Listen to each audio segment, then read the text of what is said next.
¿Quién te va a parar? 43 minutos pasados de la hora en nuestra linda ciudad de Olavarría en este magnífico lunes con ganas de saber. Y para saber, para preguntar, que siempre nosotros estamos haciendo preguntas, yo, Agustín, bienvenido. Gracias por venir. Bueno, muchas gracias a ustedes por invitarme. Gracias por ser quien sos, Agustín. Viste que nuestra temática del programa es la gratitud, ¿no? Llega un punto en que agradecemos. Sí, dice que la gente que agradece es más feliz. Sí. Lo leí la otra vez en un libro y me llamó la atención. Sí. Dice que la gente que primero agradece y después uno dice que es más feliz. Que no es que la gente feliz sí, agradece exacto. más, sino que es al revés. Es al revés, Sí, es al revés. me quedó grabado eso. Así que por eso somos agradecidos y te agradecemos que hasta ahora venís respondiendo, evacuando nuestro querer saber, Agustín. Bueno, mientras pueda, mientras Sí. La curiosidad de Vane. Claro, vos seguís Mientras estudiando. Vos seguís investigando y yo te escucho y aprendo. Bueno, sí, mientras A pueda gastar contestar. menos, obvio. Yo estoy gastando menos. ¿Sí? Estoy ahorrativa. O sea que su marido va a estar Sí, es más como que me contento. tienen que operar para sacarme un Hay billete. que preguntarle a Luis igual. Claro, hay que preguntarle al marido a ver si avala esto, Claro. porque por ahí usted... Ah, sí. Hay que, Sí. por ahí uno, Sí, aparte sí. gastar menos es difícil, el menos ese es difícil de medir. ¿Vos ¿no? decís? Sí, porque por ahí el menos es sería el menos, pero más? no tan menos como debería. Entonces, por Menos eso, claro, depende de mi punto de vista. claro, vamos a hacer claro. la pregunta, la consulta Más- con su marido para ver qué opina, ¿no? Claro. Por las dudas. Más Yo vale creo que sí. opine bien. Claro, por las Yo dudas. creo que hay que verlo de lado. Claro. No, pero sí. Fíjate sí. que en los medios dicen una cosa. Que alguien certifique, como Claro. una especie de escribanía, ¿no? De esto, Claro. porque por ahí, no es que descreamos, por supuesto, pero por ahí quizá gastó un Claro. peso menos y ya es motivo. Sí, Pero bueno, es sería un motivo de avance. agradecimiento. Sería un avance, no estaría mal. Hoy hablamos de cambios en monotributo. ¿Qué sucede con el monotributo? ¿Qué es el monotributo? Vamos a El arrancar por ahí. monotributo es un régimen simplificado de impuestos. Es Ajá. decir, que a la gente que por ahí es autónoma, tiene un negocio o tiene una profesión y por ahí factura, es cuentapropista, en lugar de hacerle pagar un montón de impuestos que devengan que devienen de su actividad, se nuclea todos los impuestos que debería abonar en un solo impuesto, que es el monotributo. Entonces, solamente pagando ese ya se incluyen los impuestos estándar del funcionamiento de su negocio. Entonces, una persona que por ahí tiene una empresa, un comercio chico o es cuentapropista, no sé, por ahí es... incluso por ahí, no sé, un ingeniero, una cosa que se dedica, no sé, desde un masajista, un albañil, lo que sea, que trabaje por su cuenta y haga facturas, tenga clientes, solamente abona el monotributo y ahí ya está simplificado todo lo que es el resto de los impuestos que debería pagar, digamos. Después alguno más se suma dependiendo del tamaño de la actividad. Está bien. Pero en ese monotributo se engloban todos los tributos, digamos, todos los impuestos que uno debería pagar, los engloba todos ahí. Entonces uno paga ese y ya sabe que está cumpliendo con el mínimo que se requiere. El monotributo tiene diferentes escalas en función del tamaño de mi negocio y de lo que yo facturo. Entonces, si facturo, por ejemplo, por decir un número, hasta 50.000 pesos, es una categoría. Si facturo de 50 a 100 es otra. Si facturo de 100 a 150 es otra. Y el valor del monotributo que yo tengo que abonar depende en qué categoría yo esté ubicado. O sea, depende de mi facturación. Está bien. Agustín, y en el caso de las empresas que hacen monotributo a los empleados, ¿cómo Bueno, hay una es? cuestión impositiva. Un monotributo no... A ver, el monotributo siempre se hace para contrataciones de servicios esporádicas, digamos. No, si por ejemplo una empresa tiene a su empleado con monotributo, eso no corresponde porque en realidad lo que hay ahí no hay una contratación, por ejemplo, que usted tiene que hacer un trabajo de gas en su casa una semana y puede tranquilamente contratar a un monotributista que sea gasista, se dedique a eso y listo. No hay una relación de dependencia porque hay solamente una contratación temporal.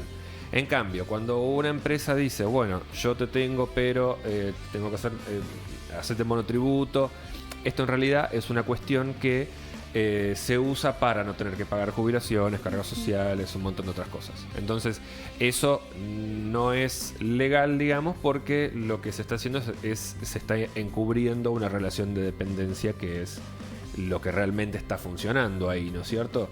Si una persona, un monotributista, trabaja únicamente para una empresa todos los días de su actividad laboral, en realidad ahí hay una relación de dependencia, no hay una cuestión de trabajo autónomo. Exacto. Entonces ahí hay una distinción que hacer, que se usa bastante eso en Se realidad. está utilizando. Yo les digo lo que debería ser. Lo Está que bien. es otro tema. Está bien, está bien.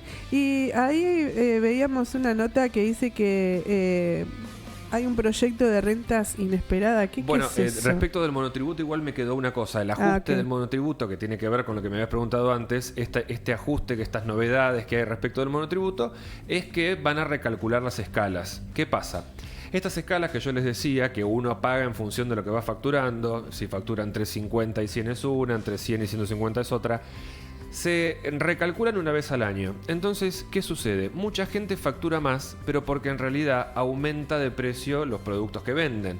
No quiere decir que esté ganando más dinero, ni que le esté yendo mejor, ni que sea más rico, ni nada por el estilo, sino que simplemente por el aumento de todos los precios en general de la economía a causa de la inflación, termina automáticamente pasándose de categoría, aunque no esté vendiendo más, o quizá aunque no le esté yendo mejor, y quizá incluso le va un poco peor, pero al aumentar los precios tanto, se aumenta de escala automáticamente, termina pagando más de monotributo y quizá injustamente.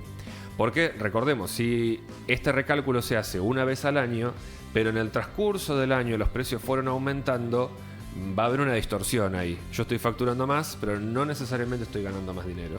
Entonces ahora el proyecto nuevo es hacer adelantar ese recálculo que se hace a fin de año para mitad de año. Es decir, que ya estaría haciéndose ese cálculo, ese recálculo de topes entre las diferentes bandas del monotributo, entre las diferentes categorías, para evitar esto, ¿no? Para evitar que una persona tenga que pagar más aún no estando progresando, digamos, no progresando en su negocio. Entonces el gran cambio tiene que ver con eso, que es un proyecto, digamos, una iniciativa que vamos a ver qué pasa.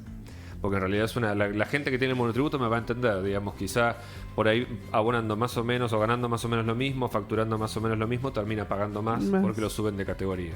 Y una vez que lo suben de categoría ya es muy complicado volver a bajar. O sea que eso es automático. Es automático. El sistema detecta que uno facturó más y automáticamente lo pasan de categoría. Y es muy difícil después explicar qué fue lo que pasó, que lo recalculen de nuevo, decir no, mira, porque en realidad me dedico a tal cosa que aumentó mucho, entonces no es que yo esté ganando más dinero, no vale, me deberían cobrar más. Claro, entonces es muy difícil que eso se recategorice para abajo. Para arriba es automático, para abajo es súper complicado. Inexistente. Entonces se trata de hacer eso, recalcular un poco la manera en que esto justamente se calcula para evitar estas cosas. Así que con eso tiene que ver el cambio y vamos a ver qué pasa. ¿Qué sucede? Sí. Bien. Y sobre estas renta inesperada, dice el título, Agustín. Bueno, la renta inesperada es un impuesto, una especie de impuesto nuevo, ¿no es cierto?, que el gobierno está planteando, que es para la gente que facturó. A ver, con el tema de la guerra, que lo hemos charlado, con el tema de la guerra, por ahí esta escasez que se presenta por el conflicto de la guerra, hay varios rubros que están aumentando muchísimo de precio y esto genera lo que llama el gobierno como renta inesperada, es decir, me sorprendo de lo bien que me va. Por ejemplo, en el sector alimentos, porque claro, Ucrania, decíamos hace unas semanas atrás, Ucrania es un gran productor de alimentos y tiene la segunda pampa húmeda, digamos, como la nuestra. En el mundo no hay tantas como la nuestra. Uno que viaja de acá hasta Buenos Aires y lo único que ve es campo, no pasa casi en ningún lado del mundo, ¿no es cierto? Siempre los paisajes son más irregulares. Y esto es muy beneficioso. Pero cuando uno de esos territorios entra en guerra, como Ucrania, produce un gran desabastecimiento de alimentos. Por lo tanto, los pocos productores que quedan aumentan mucho los precios, porque claro, quedan pocos, entonces el precio aumenta. Una ley de oferta y demanda. Entonces, claro, ciertos rubros alimenticios, ciertos productores de petróleo, porque como toda esa zona también es muy petrolera, el petróleo ha aumentado mucho de precio en función de la escasez que hay. Entonces dice, bueno, este tipo de empresas está teniendo una ganancia inesperada, que no esperaban tener. Entonces lo que vamos a hacer es aplicarles un impuesto aprovechando esa ganancia de más que están teniendo, que era en realidad inesperada para todos. Una especie de Frankenstein, ¿no? De los impuestos, porque es como una cosa medio creada para ver si en realidad se puede hacer algún ajuste, ¿no?